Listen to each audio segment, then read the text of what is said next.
د هلمند له ناوې ولسوالۍ څخه تر لښکرګاه ښاره پر غځېدلې لار ولاړ امنیتي کسان د موټرسایکل هغه سپاره راګرځوي چې په موټرسایکل تیز رفتار کوي. د یوه امنیتي چک پوینټ مسؤل عبدالله او یو تن پولیس مرزا محمد وایي دوی دا چاره ځکه ترسره کوي چې د ترافیکي پیښو کچه کمه او د یو شمېر کورنیو د اختر خوښۍ په غم بدلې نشي.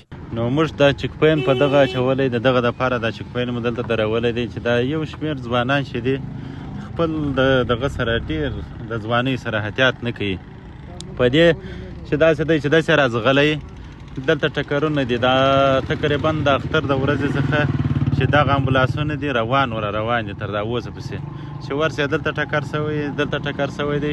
نو په دغه موږ دلته کنټرولوو بعد هغه څخه بیا اجازه ورکړو. د دې باره چې موږ ولاړ دا خو ډېر ښه کار چې موږ یې کنټرولوو چې کنټرول یې نه کړو دوی ځغلي ټکر په کوي بل څوک مسلمان په وایي نو دغه لپاره موږ ورته ولاړ. پر همدې مهال د هلمند اوسېدونکی خان د امنیتي ځواکونو هغه هڅې خوښوي چې اوس یې په هلمند کې د ترافیکي پیښو د مخنیوي په پاره پیل کړي دي. دا خلک چې موټرګاټان ځغلي د مخامخ بور کې دا چندانې کار نه طالبان ډېر ښه کې چې دوی راګرځي. دا هغه غوښتنه چې دا کارونه باید ونه کړي کرا لاړ شي په احتیاط باندې ځکه ټکرونه ورسره مشکلات باید کرا په انسانیت سره لاړ شي. دا مجازونه را ښه کړي چې دوی راګرځېدلي دپاره وایي. په لښکرګاه ښار کې بیا د اسلامي اردو لباس په تن ولاړ سرتیري بیا د امنیت د ټینګښت په موخه دنده ترسره کوي.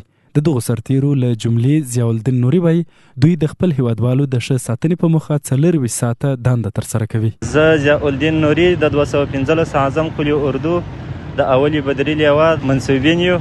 نو موږ دلته راوتلي د اختر شپې او ورځې دي. نو موږ غواړو چې د هیوادوالو لپاره خدمت وکړو او خدای مکړه څه مشکل را مابینځته نه شي. ویلی سو چې په اخترونو کې هر کال زیاتې ترافیکي پیښې رامنځته کیږي چې سږ کال یې په هلمند کې د مخنیوي لپاره زیاتې هڅې روانې دي.